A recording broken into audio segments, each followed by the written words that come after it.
আজকে আমি আর আমার বন্ধু চলে গেছিলাম সেই ভাইরাল বুটের দোকানে। আর ওইখানে যাওয়ার পরে আমি আর আমার বন্ধু লাইগা যাই ঝালের চ্যালেঞ্জে। দুইজনে প্রায় 400 টাকার ছোলা বুট খায় ফেলি 23টা বোম্বাই মরিচ সহকারে। এইভাবে ঝাল খাওয়ার পরে আমাদের দুজনের অবস্থা খারাপ হয়ে গেছিল। আমাকেও 2টা বোম্বাই দিন। এখানে দুইজনই প্রথমে 2টা বোম্বাই মরিচ নিয়ে শুরু করি।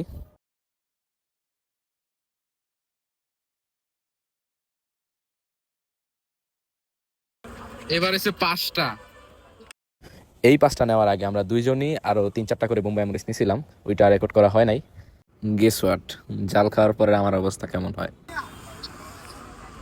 ভাই 5টা বোম্বাই খেয়ে বা চাল ধরে গেছে গা।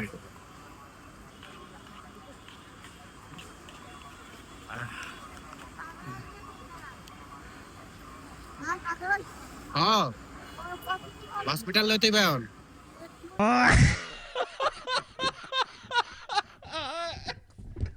কাকার বোম্বাই শেষ করে দিলাম। হ্যাঁ, এবার কি ডিমডি শেষ করে দেবো। তো আর কি, এই ভাইরাল ছোলা বুটের দোকান হচ্ছে গুলিস্তান পুলিশ বক্সের এখানে। আপনারা আসলে পেয়ে যাবেন ওনাকে। উনি সকাল থেকে রাত পর্যন্ত বিক্রি করেন। আর এই ছোলা বুট খেয়ে বাসায় যাওয়ার পরে আমাদের অবস্থা যেমন হয়,